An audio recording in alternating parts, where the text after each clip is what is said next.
Rahman ve Rahim olan Allah'ın adıyla. Biz Nuh'u, başlarına can yakıcı bir azap gelmeden önce halkını uyar diye kavmine elçi olarak göndermiştik.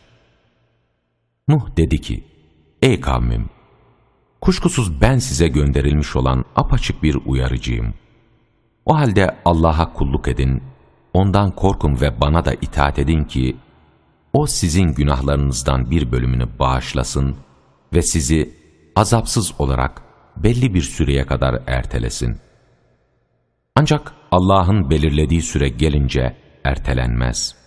Keşke bilseydiniz.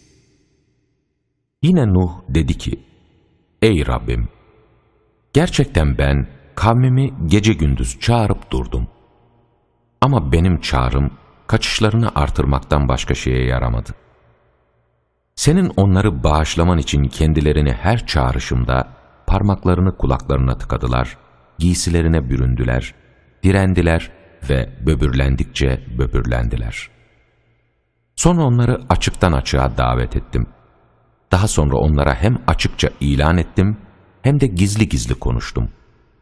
Dedim ki, Rabbinizden bağışlanma dileyin, çünkü O çok bağışlayandır.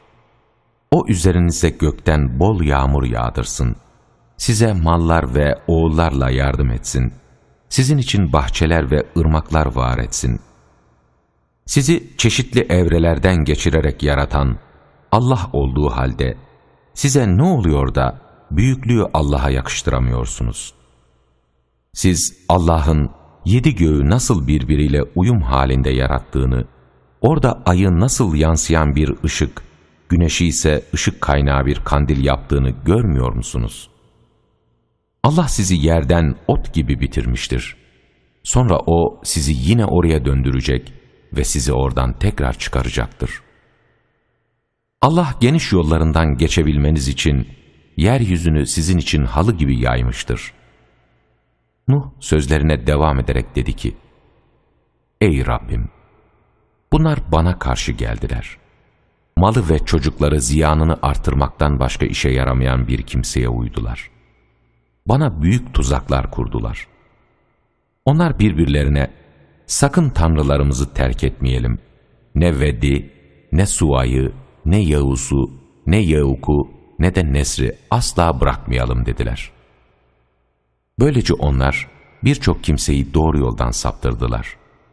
Sen bu zalimlerin sapkınlıklarını daha da arttır. Onlar günahları yüzünden suda boğuldular. Ardından da ateşe sokulacaklardır. Ancak orada Allah'a karşı kendilerine yardımcılar bulamayacaklardır. Nuh dedi ki, ey Rabbim, yeryüzünde inkar edenlerden hiç kimse bırakma. Eğer sen onları bırakacak olursan, onlar senin kullarını doğru yoldan saptırırlar. Yalnız ahlaksız, nankör insanlar yetiştirirler. Ey Rabbim, sen beni, anne ve babamı, evime inanmış olarak girenleri, inanan erkekleri ve inanan kadınları bağışla. Zalimlerin de ancak helakini arttır.